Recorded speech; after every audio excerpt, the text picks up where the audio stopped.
Good morning. Good morning to all of you and to everyone here in the sanctuary and online. Welcome to the Unitarian Society of Santa Barbara. This is a loving community of seekers where all people of goodwill are welcome.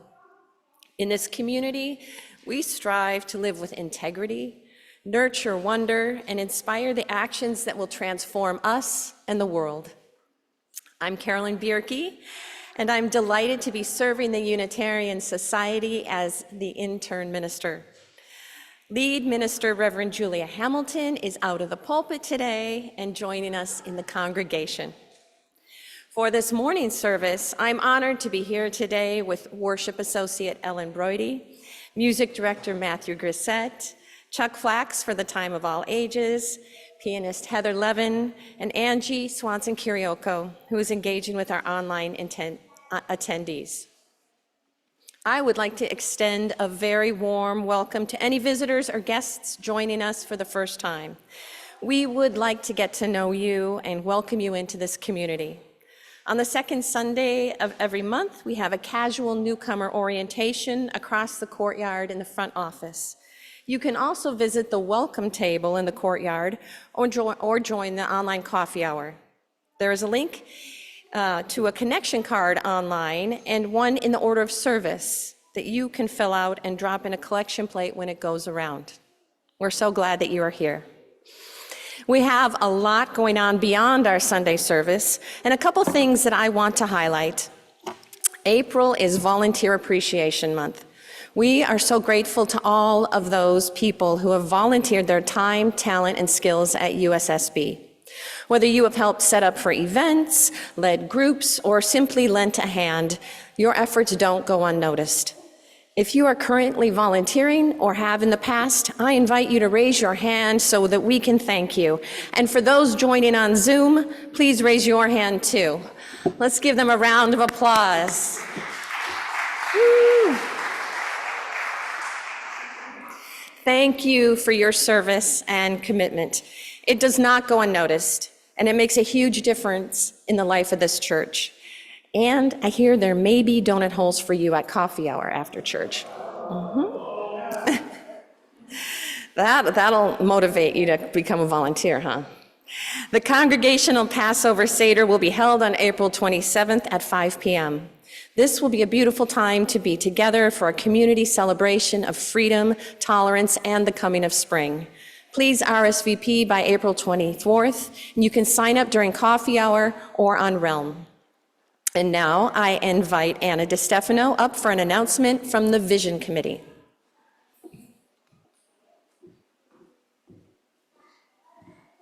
Good morning. Yes, I'm Anna DiStefano, and I'm a member of the Fabulous Vision Committee with John Altman, Lorraine Woodman, Ivor John, Reverend Julia. And we want to thank you for participating in the small groups and filling out the feedback forms. And we'd like to share with you what we heard from you and what sense we made of it and where we go from here. And we're going to do that this afternoon from 3 to 5 in Parish Hall. There will be food. It's always useful. And it will also, I think, be on Zoom without the food, unless you bring it yourself. So we would really like you to come. This is a process of gathering views, sifting through them, making sense of them, sharing them, revising them, implementing them. It's a process, you know, and it's made better when you participate. So please come this afternoon or join us on Zoom. You're most cordially welcome. Thank you.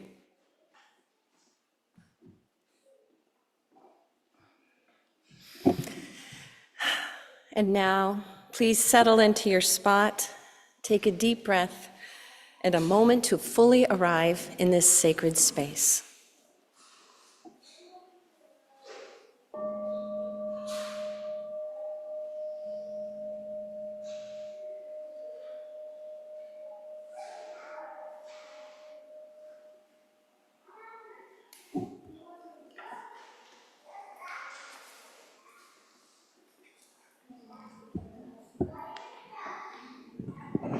Good morning. If you're joining us from our online sanctuary and you have a candle or a chalice to light, please do so and type in "chalices lit" and the name of your street or town. Although we cannot see the flames, we know they're burning bright throughout our far-flung community. In keeping with the spirit of Passover, where each year we repeat the story behind the holiday, once again, I'm using words by poet and freedom fighter Hannah Senesh for this morning's chalice lighting.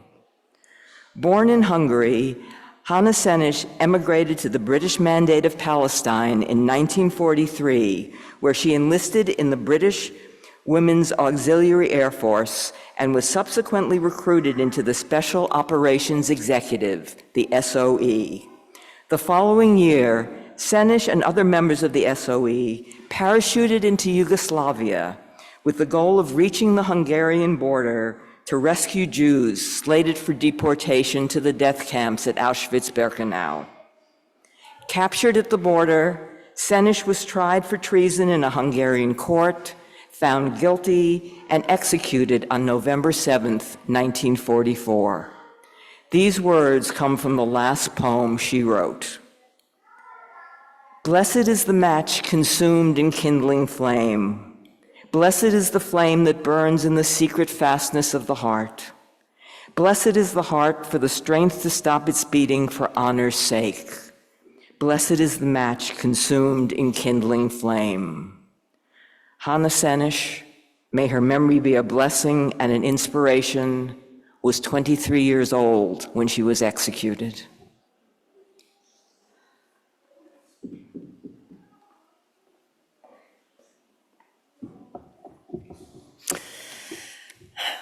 Let us take a moment to recognize and acknowledge something good we found in the world this week.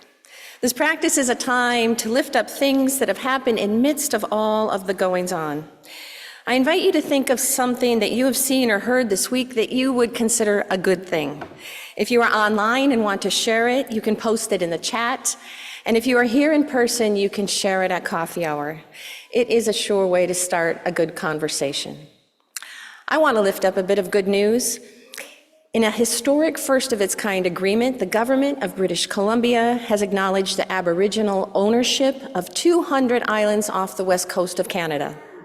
The owners are the Haida Nation, and that's right.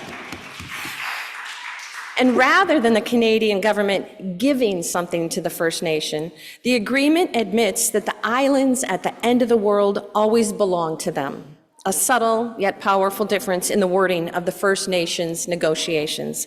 The treaty clears the way for 1.3 million acres of land to be returned to the Haida so that they can then care for it. May we keep looking for good moments in the world and in our lives.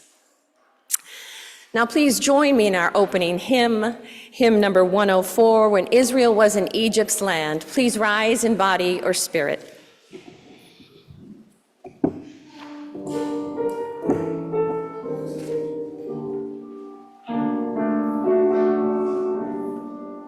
When Israel was in Egypt's land, let my people go. Oppressed so hard they could not stand, let my people go.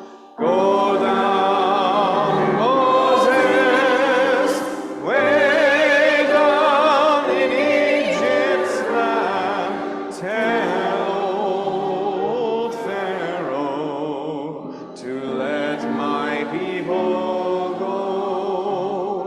The Lord told Moses what to do. Let my people go. To lead the tribe of Israel through. Let my people go.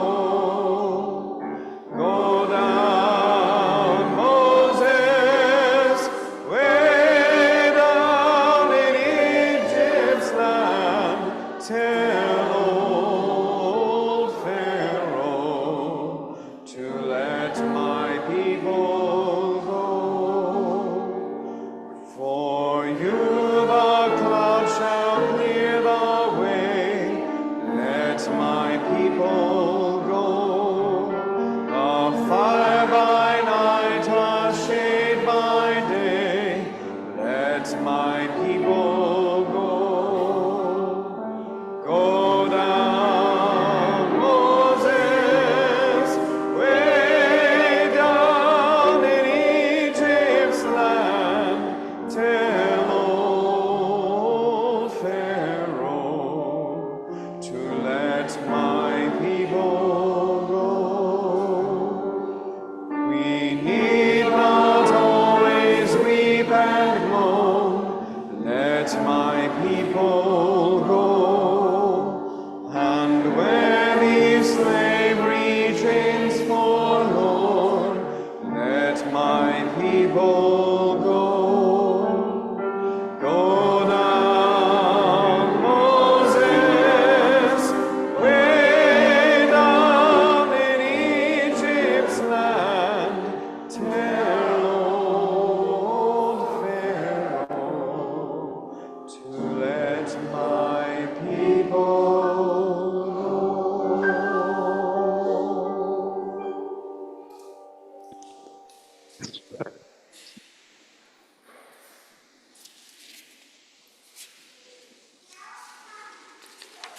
They were asking young folks, old folks, people who love to sit on the floor to come up to the front and join Chuck for this morning's story. Good morning, everybody. Come on up. Come on up. This is a story about Passover. You might already know this story. I bet you do. I bet you've heard it. Most people have. Did you ever see? We have a deep respect and appreciation for the heartfelt and sacred wisdom traditions of other belief systems. One way to acknowledge this is by sharing stories important to these traditions. A couple of weeks ago, we revisited the Easter story from the Christian tradition. This morning, Chuck Flax is going to share the story of Passover, an 8-day holiday that begins tomorrow and that members of the Jewish faith tell and retell every year at the Seder, the ritual meal that marks the holiday. And I'm going to remind you one more time that before Chuck shares the story, if you want a real taste of Passover with all the wonderful food and some of the wonderful ritual, Please register for the Seder scheduled for April 27th. You can do that at coffee hour, you can do that via Realm, and apparently there's a QR code in the order of service. So you can do that then. Turn it over to Chuck and the Passover story. Thanks, everyone. Hello. So many of you may know this story, the story of Passover. There's some important characters. You might have heard of Moses. You might have heard of Pharaoh. So we're gonna talk about those guys. The story of Passover begins more than 3,000 years ago when Jacob and his family settled in Egypt. Jacob was called Israel, and his family were called the children of Israel. They were also called Hebrews because that was the language that they spoke. Many years passed. Jacob and his children had all died. To the Pharaoh, the ruler of Egypt, the children of Israel were outsiders. He was afraid that one day they would rebel. To control them, he made them slaves, which means that they had to work and he wouldn't pay them or anything. He forced them to do hard work. They were beaten and some were even killed. The wise men of Egypt told the Pharaoh that one day a Hebrew boy would be born who would lead his people against Egypt. They couldn't tell him which boy it would be, so the Pharaoh decreed that every newborn Hebrew boy must be thrown in the river and drowned. One boy was saved. At first, his mother hid him. Then he grew too big to hide. She placed him in a small basket. She put the basket in the river, and the baby's sister Miriam hid nearby to see what would happen. A princess, the Pharaoh's daughter, found the baby. She named him Moses and planned to raise him as her own child. Miriam ran to her and said, "Should I get someone to help you with the baby?" "Yes," said the princess. So Miriam brought the baby's mother to work in the palace. Moses was adopted by the princess, but he knew he was one of the children of Israel. When he was a young man, he saw an Egyptian beat a slave. Moses attacked that Egyptian and killed him, so he had to run away. Moses settled far from Egypt. He married and he worked as a shepherd. One day, while Moses was watching his sheep, he saw a burning bush. There were flames, but the bush wasn't harmed. "Moses, Moses," a voice called from the bush. "Yes, here I am." God spoke to Moses from the burning bush. He told Moses to lead the children of Israel out of Egypt. Moses and his older brother Aaron went to the Pharaoh. They asked him to let the children of Israel go free, like in the song. The Pharaoh refused. He forced the children of Israel to work even harder. Moses and Aaron warned him that if he didn't let the Hebrews go, the waters of Egypt would turn to blood. The Pharaoh refused, and the waters turned to blood. This was the first plague to strike Egypt. There were 10. Frogs covered the land. A thick cloud of lice swarmed over Egypt. Animals ran wild. The Egyptian cattle became terribly sick and died. Painful boils broke out on the skin of the Egyptians. Huge hailstones mixed with fire fell on the land. A swarm of locusts attacked Egypt. It was as dark as night in the middle of the day. Then came the 10th plague. One by one, the firstborn Egyptian sons died. The angel of death only visited the homes of the Egyptians, and he passed over the homes of the children of Israel. The Pharaoh was frightened. He himself was a firstborn son. He called for Moses and Aaron. "Leave now," he told them. "Go quickly, before we all die." The children of Israel left that very night. The next day, the Pharaoh had a change of heart, and he sent his army chasing after the former slaves. The Pharaoh's soldiers had horses, and their chariots were getting closer and closer to the children of Israel.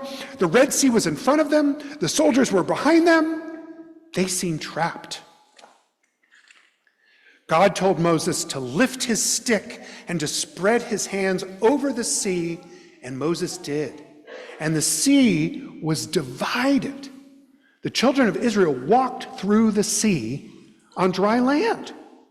The Pharaoh's army followed behind them, but when the soldiers were in the middle of the sea, Moses raised his stick again, and the waters flooded together. The Egyptians drowned, and the children of Israel were free.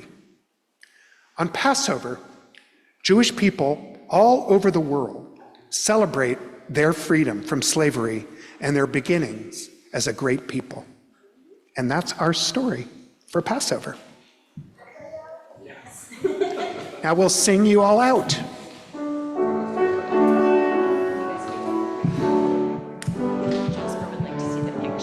Hold you in our love. May your heart be at peace as you go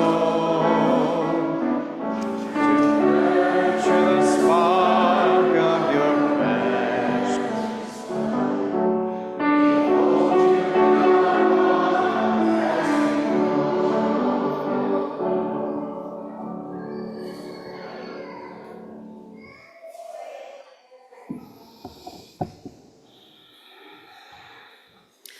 The words for today's reading are by Naomi Shihab Nye. Before you know what kindness really is, you must lose things. Feel the future dissolve in a moment like salt in a weakened broth. What you held in your hand, what you counted and carefully saved, all of this must go so you now know how desolate the landscape can be between the regions of kindness. How you ride and ride thinking the bus will never stop.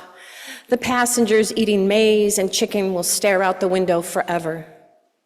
Before you learn the tender gravity of kindness, you must travel where the Indian in a white poncho lies dead beside the side of the road. You must see how this could be you. How he too was someone who journeyed through the night with plans and the simple breath that kept him alive. Before you know kindness as the deepest thing inside, you must know sorrow as the other deepest thing. You must wake up with sorrow.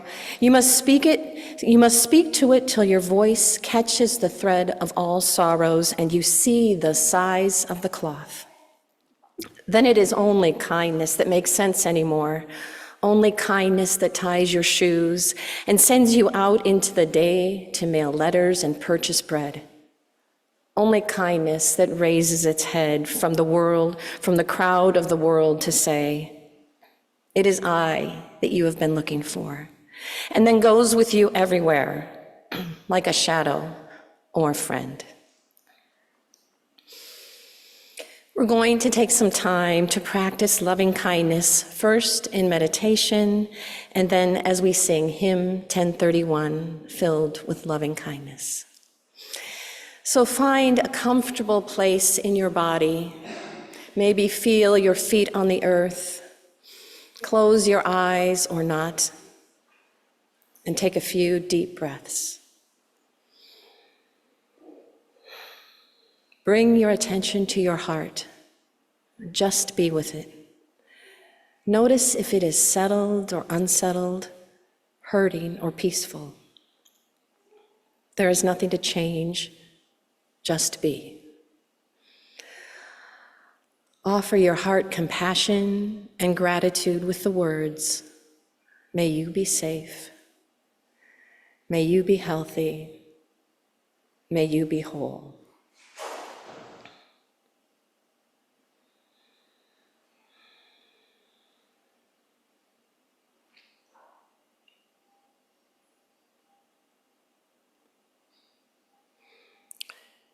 Next, bring your attention to a person you find hard to love.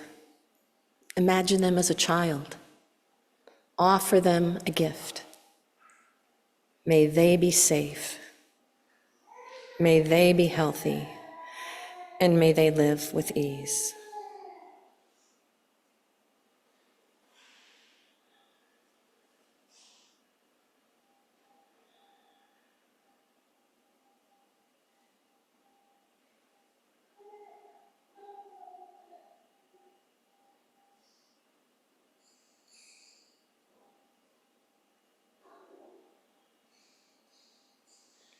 And now think of those surrounding you here, the wider community and beyond. Offer them safety, health, and ease.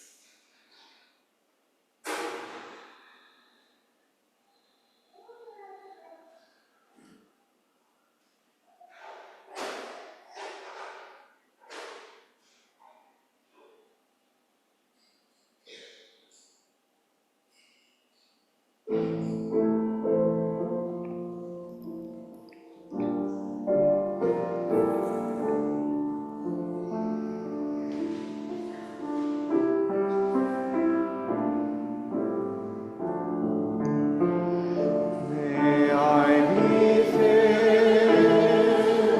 with loving kindness. May I be well. May I be filled with loving kindness. May I be well. May I be peaceful and at ease. May I be whole. May you be filled with loving kindness. May you be well. May you be filled with loving kindness. May you be well. May you be peaceful and at ease. May you be whole. May we be filled with loving kindness. May we be well. May we be filled with loving kindness. May we be well. May we be peaceful and at ease. May we be whole.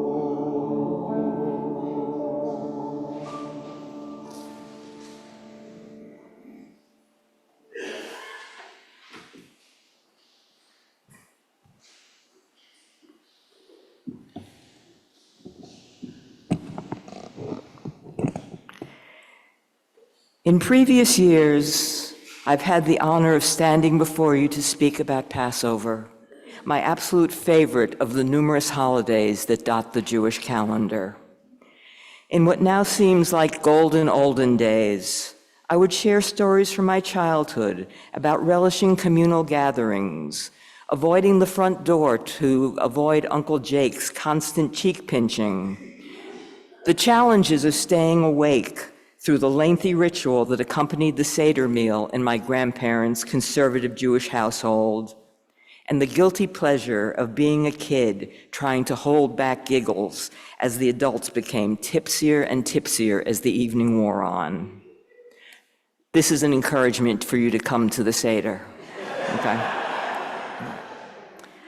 Then I might jump ahead into the present and reflect on the ways that my proud feminist community reshaped the Haggadah, the text that organizes the order of the Seder, determines when and what to eat, when and what to drink, and commands us to tell the story of the Exodus, the Jews' liberation from slavery in Egypt.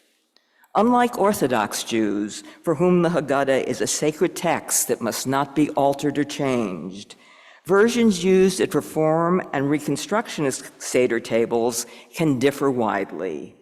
At more progressive and secular Seders, the story is frequently tailored to reflect the issues of the day and to tie those lessons embedded in the ancient text. At its core, Passover acknowledges and celebrates the flight from bondage to liberation. As you heard in the story Chuck shared with us, after living in relative peace and security in the land of Mitzrayim, the Hebrew word for Egypt, Pharaoh turned on the Jews, first enslaving the population and then decreeing the drowning of every firstborn Hebrew son. As we learn in the story, Moses, the boy who was saved, ultimately led his people to freedom. While liberation is the foundational theme, the Passover story is also a story of retribution and violence, a tale of two people, two nations, locked in an intractable battle that signaled first the annihilation of one and then the other. As we live through the current terror in the Middle East, to my great distress, I can't help but wonder whether we're witnessing a modern-day equivalent of the death and destruction so vividly described in the Haggadah, whether the centuries-old fear of the other, the fear that drove Pharaoh to condemn the Hebrews to slavery and death, is playing out once again in the dehumanization of the Palestinians by certain segments of the Israeli government and populace, and the equally dismissive and dehumanizing posture of leaders of Hamas and Hezbollah towards the Jewish citizens of Israel. In past years, I would listen to the Passover story, even the traditional rendition, and be comforted by the liberation narrative. I could relate to the story and envision some universal truths despite the decidedly Jewish context. I deeply mourn the fact that for me, this is no longer true. The events of October 7th changed reality in ways more profound and disturbing than any previous flare-ups of tensions and animosity in the region had not. The pharaohs, in the guise of Hamas, destroyed whatever vestiges of peace and security remained for the people of Israel, and the Netanyahu government, behaving like agents of a vengeful, violent, and unforgiving God, have wreaked havoc on an innocent civilian population, continuing to rain down destruction far worse than any biblical sage could ever have imagined. I'm a diaspora Jew, which means in my darker moments, I feel that I have no land to call my own. While I understand on a level more visceral than intellectual the absolute necessity for Israel to survive, I know no greater allegiance to that nation than I do to Poland or Ukraine, the countries my grandparents fled. I do, however, share both a collective fear and a collective guilt about the current price civilians on both sides of the line are paying for Israel's existence. The elements of the Passover story that moved me as a child and as an adult, those elements that turned "Let My People Go" into an anthem that reverberated through the civil rights movement, seem farther and farther away. Would that I could once again recapture the magic of the story, reclaim the Jewish voice as a voice of liberation and peace. Instead, I want to scream from the rooftops, "Not in my name." This year I greet Passover with trepidation, both because of what's happening in Gaza and Israel, and because of the myriad ways these events have led to the rise of virulent anti-Semitism in our own midst. Seders traditionally end with the phrase, quote, "next year in Jerusalem," unquote. For centuries, an aspirational prayer for liberation, safety, and deliverance. But how can we say this now, when Jerusalem means, more than ever, a potent symbol of contested territory, with each side denying the other the possibility of peaceful coexistence, and realities on the ground making it near to impossible to realize the promise of liberation for all. Last year, I must have been feeling uncharacteristically optimistic as I ended my reflection by saying, quote, "Blessedly, there are voices in the wilderness still singing out songs of liberation. And as the activist group American Jewish World Service reminds us, we need to sing these songs as we bring social justice to the Seder table. We need to make a prayer or mantra out of the words that accompany the 4 ritual glasses of wine: awakening, solidarity, action, and most importantly, freedom," unquote. In the spirit of the season that I'm desperately trying to regain, I leave you with these words and heartfelt wishes for a Passover that celebrates the spirit of peace, not the demons of violence and retribution. A happy and peaceful Pesach to you all.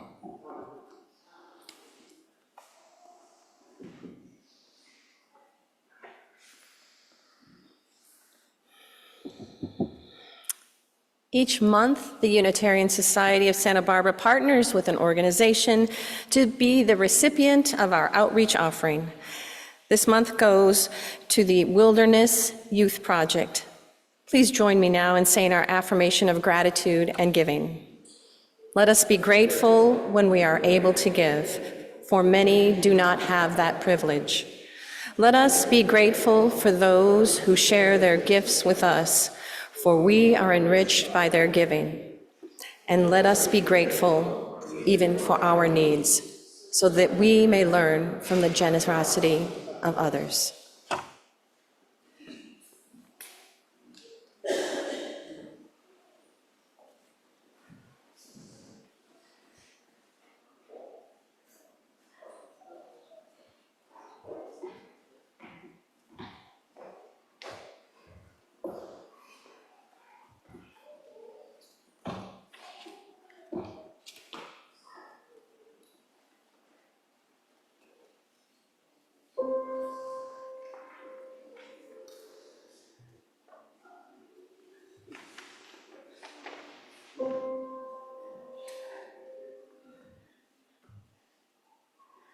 God's gonna trouble the water.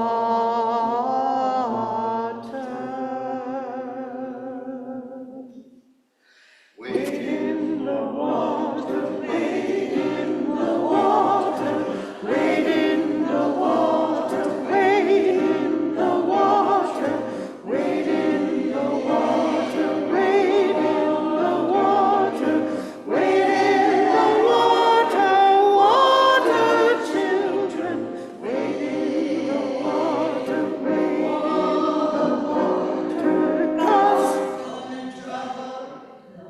all God's children gonna wade in the water, wade in the water, wade in the water, water children, wade in the water, wade in the water, 'cause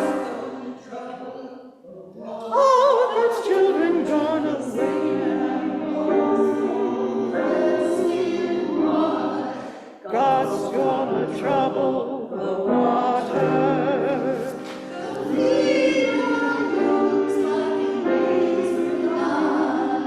God's gonna trouble the water.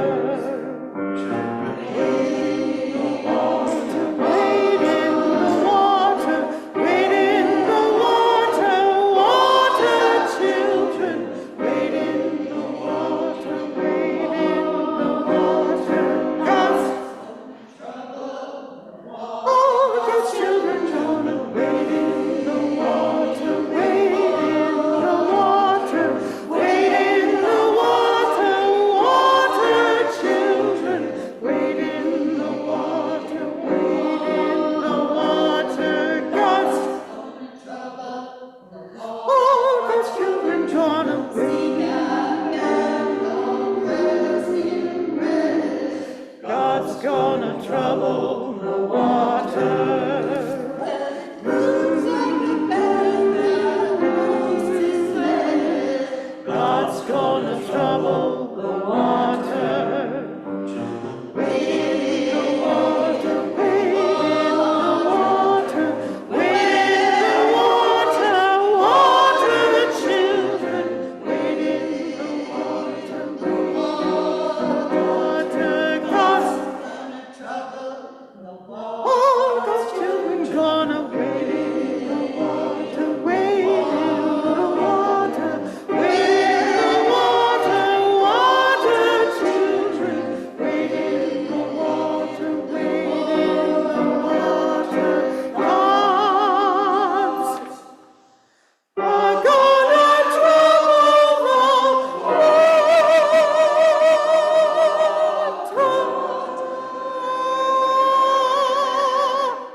Our journey together today is rooted in the ancient story of Passover, the tale of liberation that beckons us to move through the narrow places of oppression and bondage towards the expansiveness of freedom. This living narrative continues to support our understanding of freedom, justice, and the inherent worth of every soul.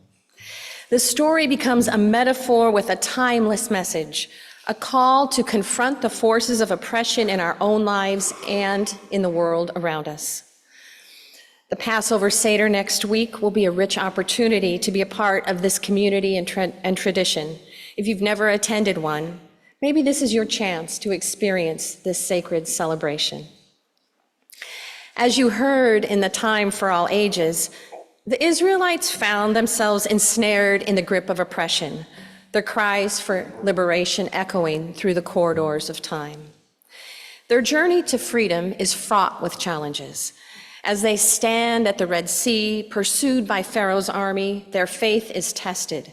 In their darkest hour, they are met with a moment of transcendence, the parting of the waters, a pathway to liberation.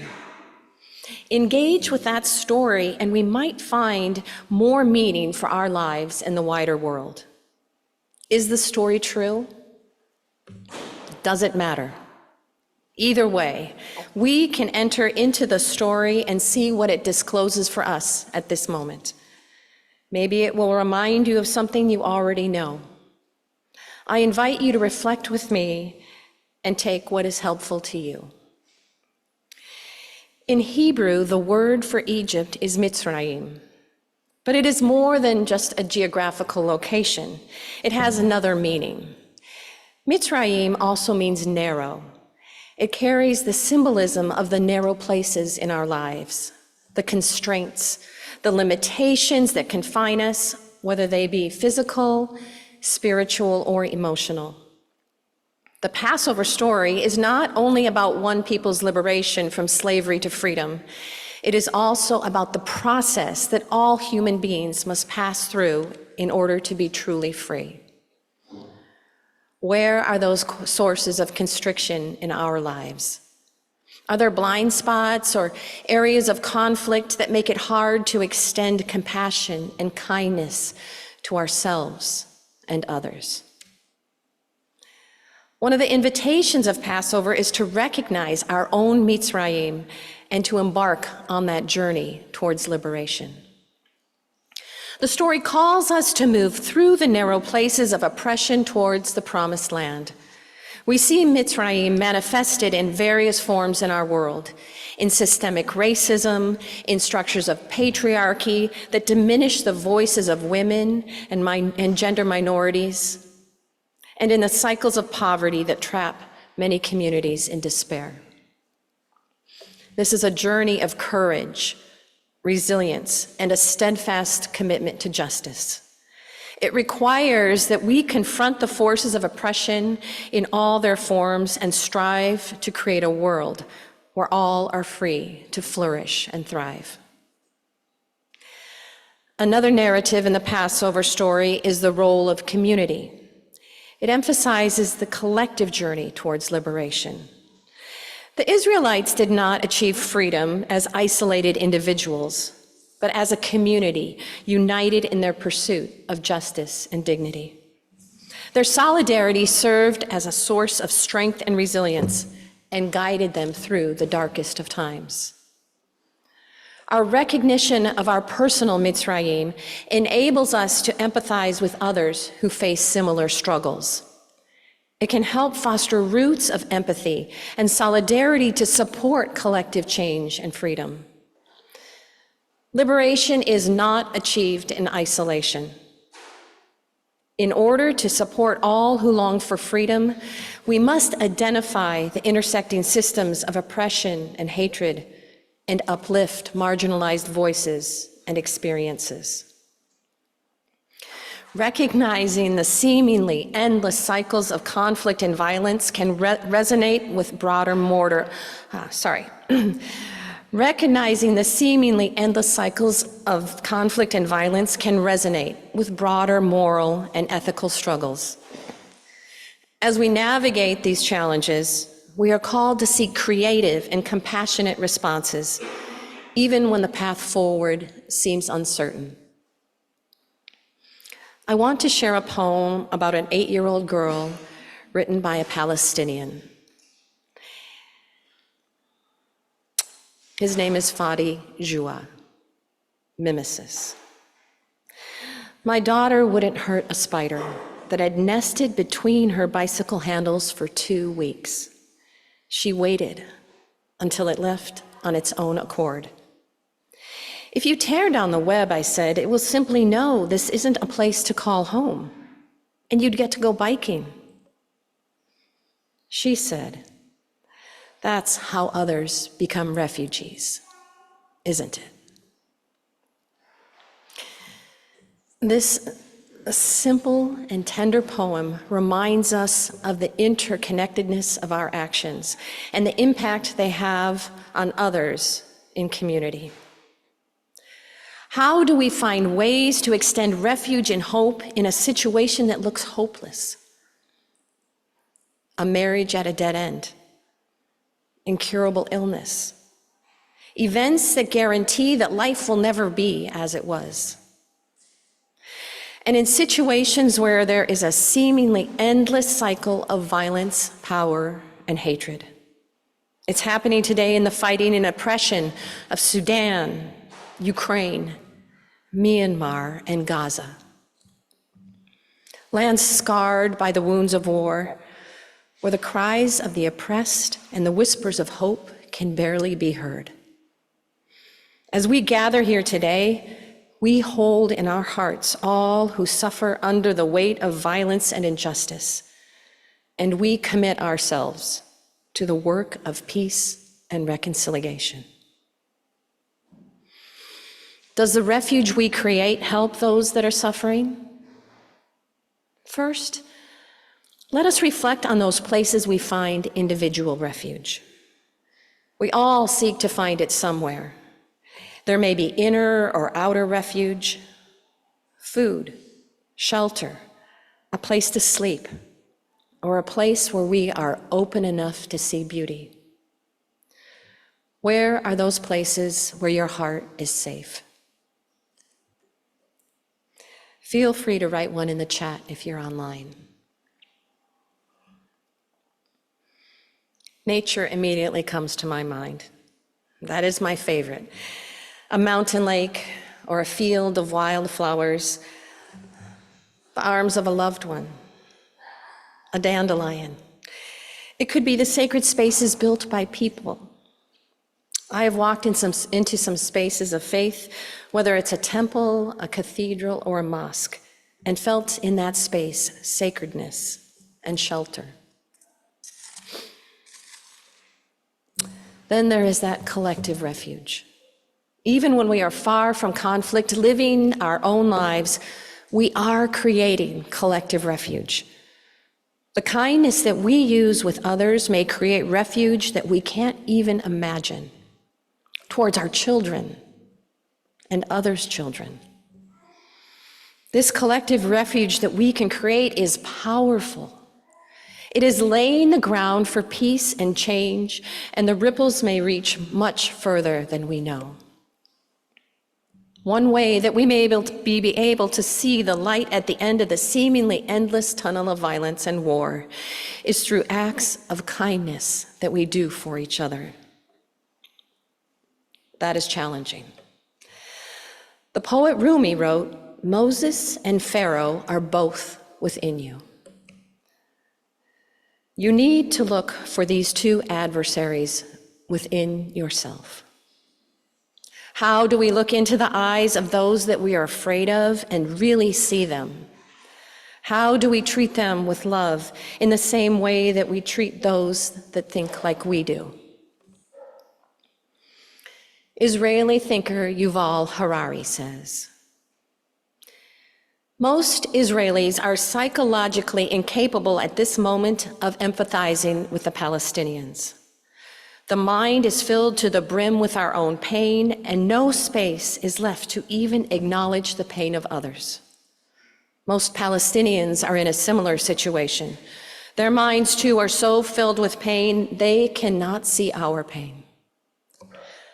But outsiders like you, who are not themselves immersed in pain, should make an effort to empathize with all suffering humans, rather than lazily seeing only one side of the terrible reality. It is the job of outsiders to help maintain a space for peace. We here in Israel and Palestine deposit this peaceful space with you, because we cannot hold it right now. Take good care of it for us, so that one day, when the pain begins to heal, Israelis and Palestinians, and you too, might inhabit this space.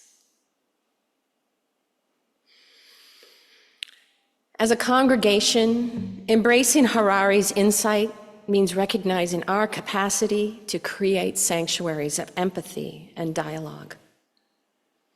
He calls us to cultivate an environment where compassion can thrive, acknowledge our role as stewards of peace, and extend the refuge of our community beyond our physical walls.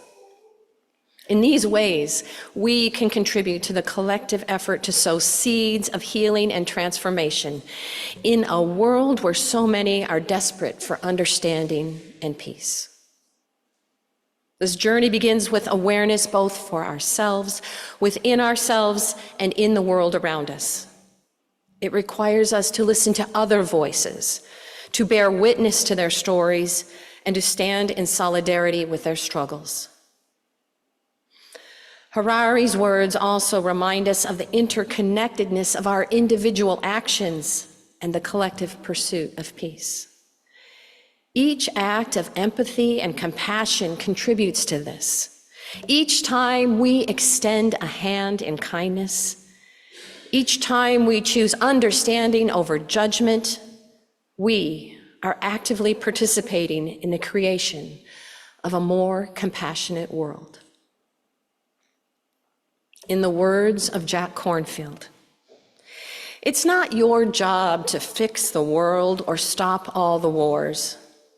It's your job to do your part, to stand for what matters, to speak and act in a way that represents compassion and love for everyone, to plant the seeds, to mend the places that you can. Let us commit ourselves to planting these seeds in all areas of our lives, knowing that in doing so, we honor the sacred trust bestowed upon us by those who suffer and strive for refuge. May our individual lights shine brightly and illuminate a path toward a future where all may find a world at peace. May the refuge of compassion and understanding we cultivate within our hearts extend into the world in desperate need of healing. And may we together continue to kindle the flames of hope and healing until the day when the promise of liberation is fulfilled for all. May we have the courage to stand in solidarity with all who suffer, the compassion to confront injustice wherever it may be found, and the conviction to work towards a world where all are free. May we create spaces of refuge for ourselves and others. In the Jewish tradition, I offer a prayer that is sung. Mi sheberach lavotenu mekor habraha limotenu.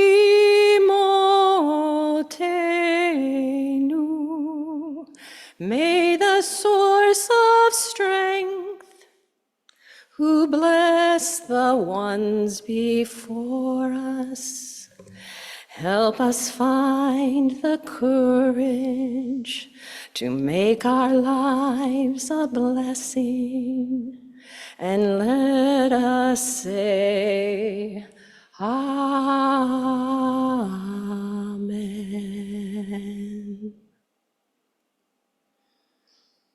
May the one who blessed our ancestors bless and heal the one who was ill.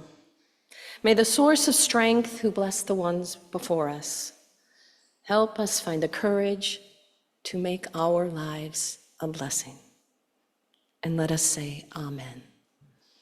Blessed be, and may it be so. Please rise in body or spirit and join in singing song number 95, There Is More Love Somewhere.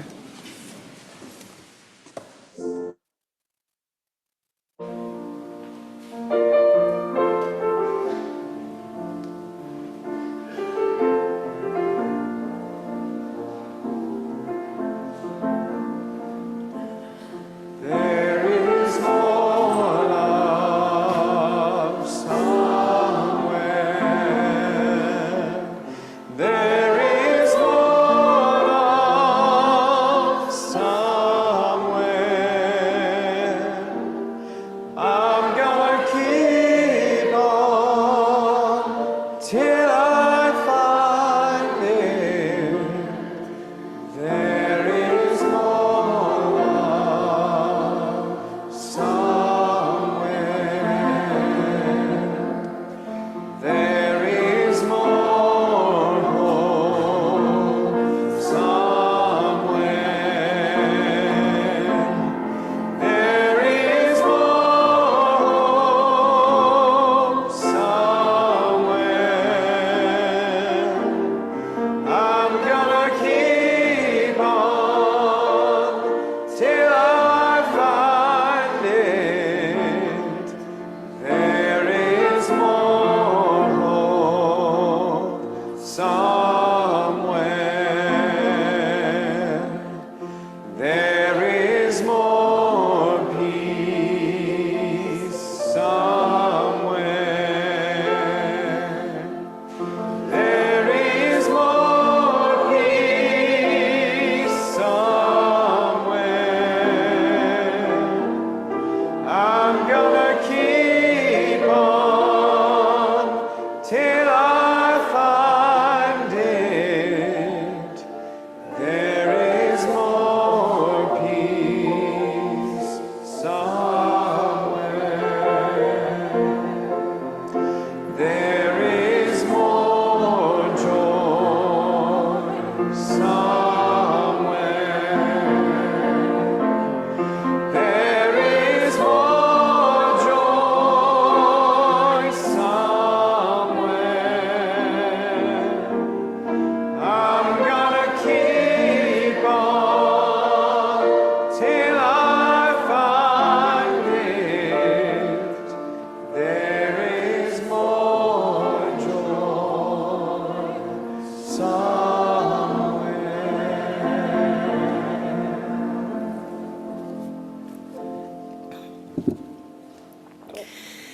As we navigate the narrow places of our lives, may we be guided to move towards a world where all are welcome, cherished, and free. May we embrace our role as custodians of refuge. May we extend the sanctuary of compassion to all those who seek solace in the midst of turmoil. Blessings upon all of you as we journey onward, illuminated by the enduring light of Passover. Amen. Now let us call out a blessing.